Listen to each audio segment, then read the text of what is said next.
Amiga de Lulinha fez pagamentos a ex-chefe de gabinete de Lula.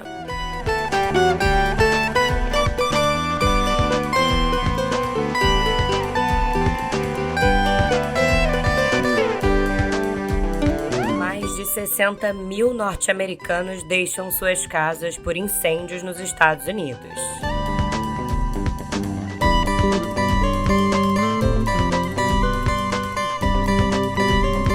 E usuários relatam bloqueios em contas no WhatsApp.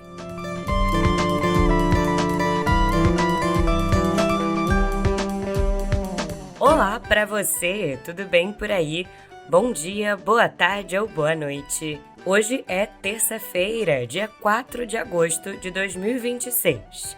Eu sou Yasmin Restum, a sua anfitriã, e já tô aqui no estúdio com meu café quentinho sem açúcar, pronta para te contar tudo que você precisa saber para ficar mais bem informado. Agora, no pé do ouvido. Simbora!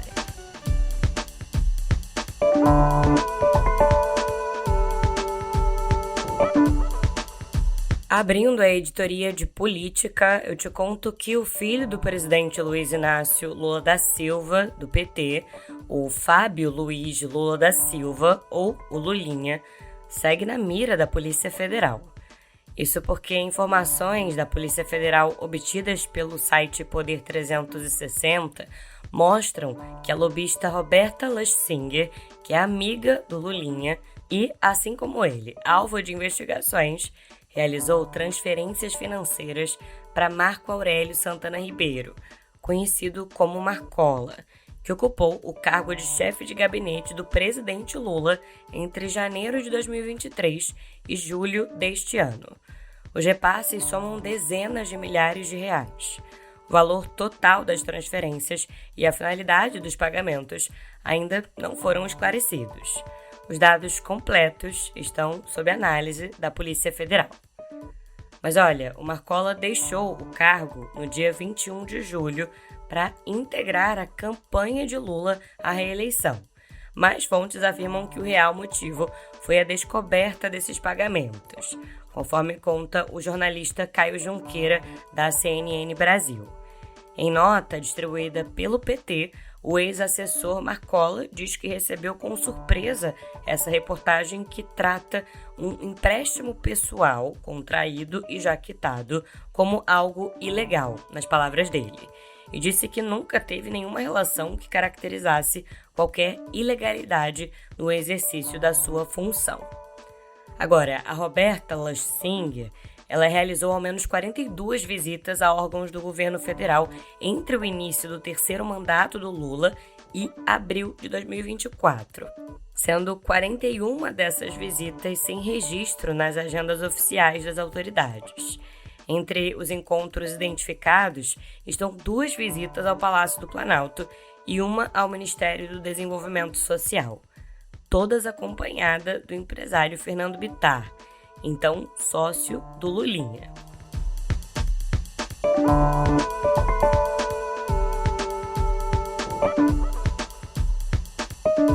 E mais, a Polícia Federal identificou que uma empresa que é alvo de investigação por suposto favorecimento junto ao governo federal pagou R$150 mil à RL Consultoria e Intermediações Limitada, empresa da Roberta Lustinger.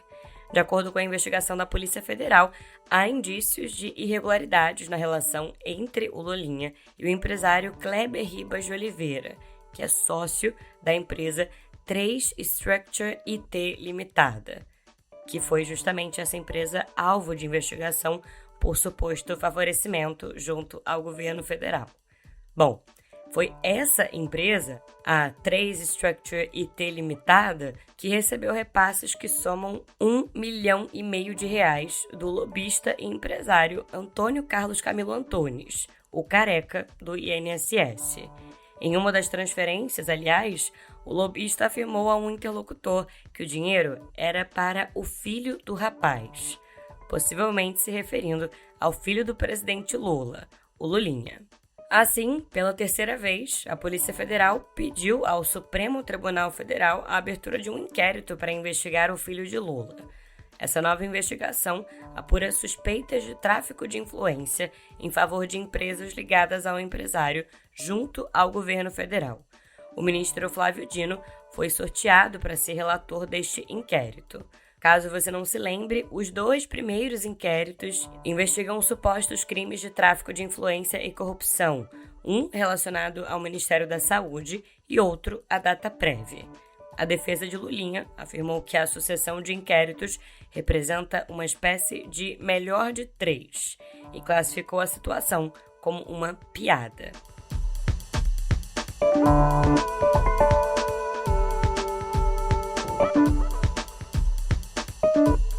Agora, outro investigado pela Polícia Federal, o senador Jacques Wagner, do PT da Bahia, declarou que o seu patrimônio pessoal cresceu 631% em 8 anos.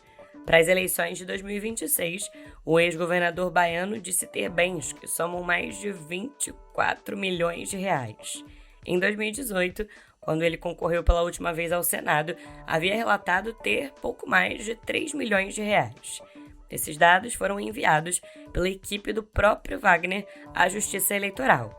As informações estão públicas e ficaram disponíveis no site do Tribunal Superior Eleitoral.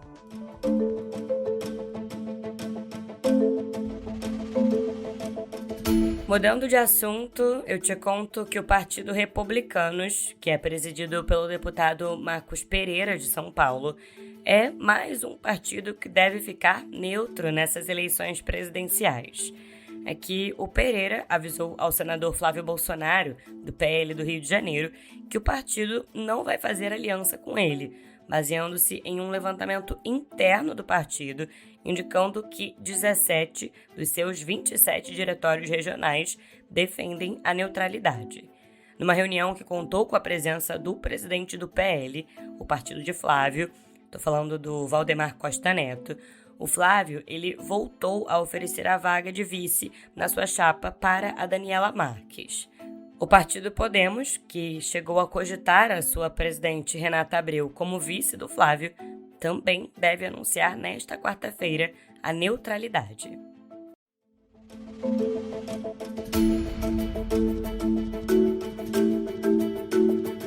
E o senador Cleitinho Azevedo, do Republicanos, encerrou a novela em torno da sua candidatura ao governo de Minas Gerais.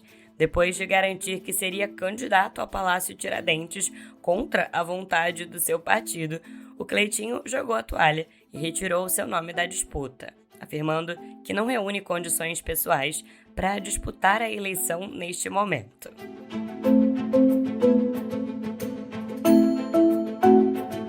Mudando de assunto, mas ainda falando de eleições, eu te conto que o presidente do TSE, do Tribunal Superior Eleitoral, o ministro Cássio Nunes Marques, defendeu a segurança das urnas eletrônicas e afirmou que o sistema brasileiro de votação é marcado pela robustez, auditabilidade e permanente evolução tecnológica. Sem mencionar diretamente o senador Flávio Bolsonaro, do PL, que voltou a questionar o modelo de votação, Nunes Marques destacou o lançamento da Semana Nacional do Sistema Eletrônico de Votação, uma iniciativa do TSE e dos Tribunais Regionais Eleitorais para ampliar a transparência e esclarecer a população sobre o funcionamento das urnas eletrônicas. E escuta só essa. O ministro Edson Fachin, que é presidente do Supremo Tribunal Federal, vai apresentar hoje no Conselho Nacional de Justiça uma resolução para prevenir conflitos de interesse na magistratura, que prevê novas regras sobre participação de juízes em eventos, além de recebimento de presentes, atividades privadas e identificação de vínculos familiares que possam comprometer a imparcialidade. O texto determina que os tribunais adotem, em até 6 meses, mecanismos para identificar conflitos de interesse reais, potenciais ou aparentes.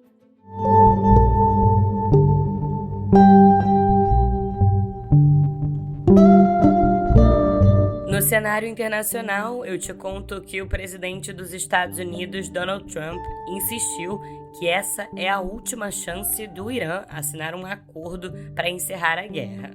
e disse para repórteres que quer dar uma última chance antes da decapitação. Pois é, mas Donald Trump também afirmou não ter prazos para as negociações, uma vez que ele não busca a reeleição. Ele classificou a liderança iraniana como incrivelmente dissimulada nas redes sociais. Isso depois que Teherã contradisse a sua afirmação de que as negociações seriam retomadas na segunda-feira.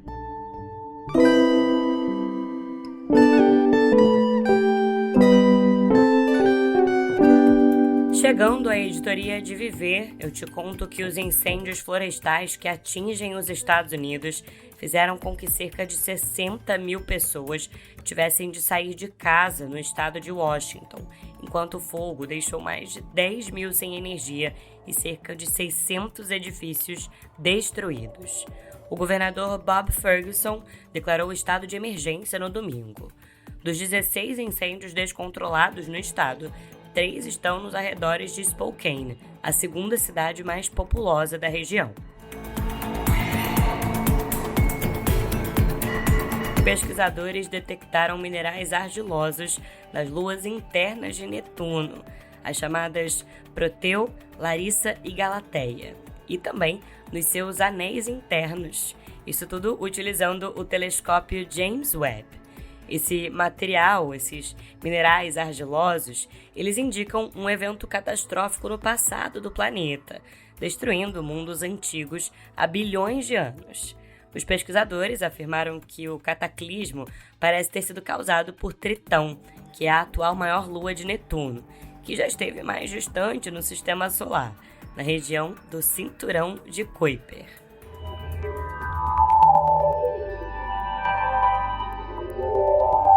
Abrindo a editoria de Cotidiano Digital, eu te conto que diversos usuários relataram nesta segunda-feira ter as suas contas do WhatsApp bloqueadas pela plataforma, com mensagem informando análise para verificação dos termos de serviço em até 24 horas. Nas redes sociais, muitos afetados afirmam não ter feito nada que violasse as políticas do aplicativo. A Meta disse trabalhar para coibir o uso indevido do serviço, mas admitiu que, eventualmente, pode cometer equívocos nos bloqueios. Esse problema não se restringe só ao Brasil, não. Já existem relatos também de usuários de língua espanhola nas redes sociais falando desse tipo de bloqueio. Uma pesquisa da empresa norueguesa de cibersegurança Mnemonic revelou que vários aplicativos populares para Smart TVs da Samsung contêm um código que compartilha a conexão de internet do usuário com terceiros, o que colocaria milhões de aparelhos em risco de invasão. Segundo o consultor Harrison Sand, que é autor desse estudo norueguês, um dos aplicativos identificados era um jogo de Pac-Man, que carregava código de Race Proxy da empresa israelense Bright Data. A Samsung afirmou que trabalha para remover aplicativos como esse da sua loja. E a Alibaba lançou o Qwen 3.8 Max, apresentado como o modelo de inteligência artificial mais avançado da família de sistemas Qwen, já desenvolvida pela empresa chinesa. A Alibaba prevê liberar os parâmetros numéricos do seu lançamento na próxima semana, marcando a primeira vez que a companhia disponibiliza um modelo de código aberto nessa escala.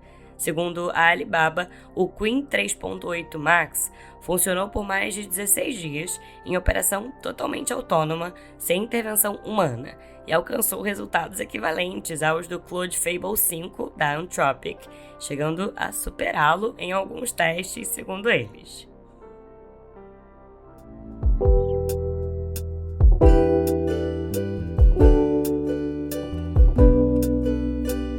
Abrindo a editoria de cultura, eu te conto que Jafar Jackson deve retornar ao cinema com o novo projeto Supermax, um thriller de ação da Amazon MGM Studios. Isso depois do sucesso da sua atuação como o seu tio Michael Jackson na cinebiografia musical Michael.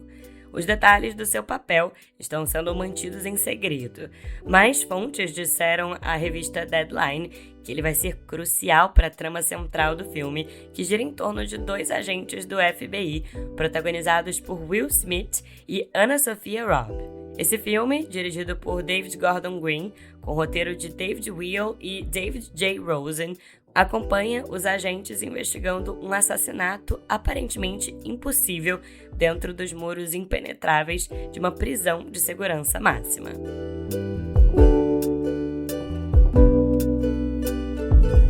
E o diretor gaúcho Osneide Lima não conseguiu captar o valor necessário para produzir o seu longa, que seria a biografia de Auri Luiz Bodanese, que ajuda a contar a história da imigração no Brasil. Mas você pensa que ele desistiu?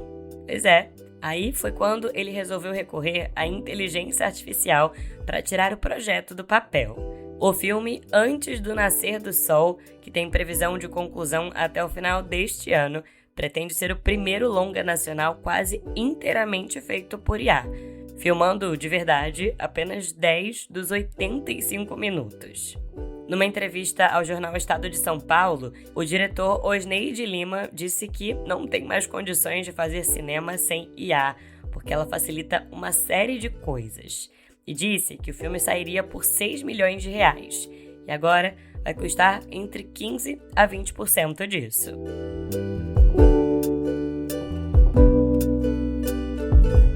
E se você acha que Portugal é só pastel de nata e os bondinhos de Lisboa, tá na hora de atualizar o GPS. O novo programa Fora do Mapa, apresentado pela historiadora da arte Lígia Vargas, estreia com uma proposta de explorar o turismo alternativo e o patrimônio oculto da terrinha.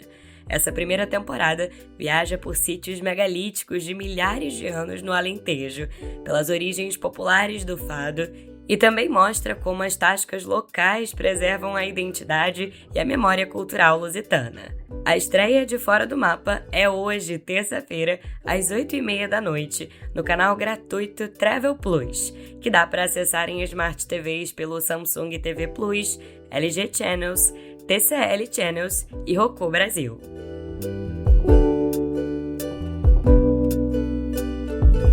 E aí, você também acha que rankings musicais são motivo para despertar a ira de fãs que se sentem injustiçados? Pois bem, a Apple Music divulgou a sua lista dos 100 melhores álbuns de todos os tempos, com curadoria de artistas como Pharrell Williams, J Balvin, Maren Morris e Charli XCX. A companhia Apple Music construiu esse ranking como uma declaração editorial, sem considerar dados de streaming ou vendas.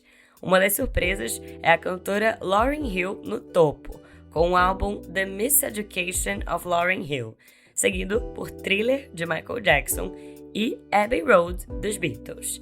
Purple Rain, de Prince, e Blonde, de Frank Ocean, completam o top 5. A lista completa está no site da Rolling Stone.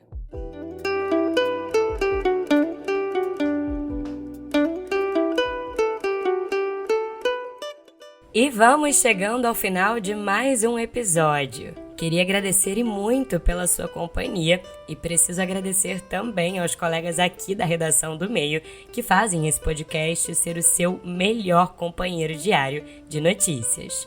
Adriana Oliveira, Caio Melo e Ian Boechat. Além, é claro, da supervisão dos editores executivos Leonardo Pimentel e Maria Paula Lete e da editora-chefe Flávia Tavares. Eu assino a apresentação, redação e edição desse podcast e estou disponível lá no Instagram, no @yasminrestum, pra gente trocar ideia e para você enviar também a sua sugestão de música para encerrarmos juntos os episódios aqui no Pé do Ouvido. Eu demoro um pouquinho para responder, mas eu respondo. E em áudio, viu? Pra gente se despedir, já que hoje eu falei de vários hits célebres, bora escutar juntos uma música romântica de 1967, mas que ganhou uma versão muito popular em R&B em 1998. Solta o som em Can't Take My Eyes Off You, de Lauryn Hill.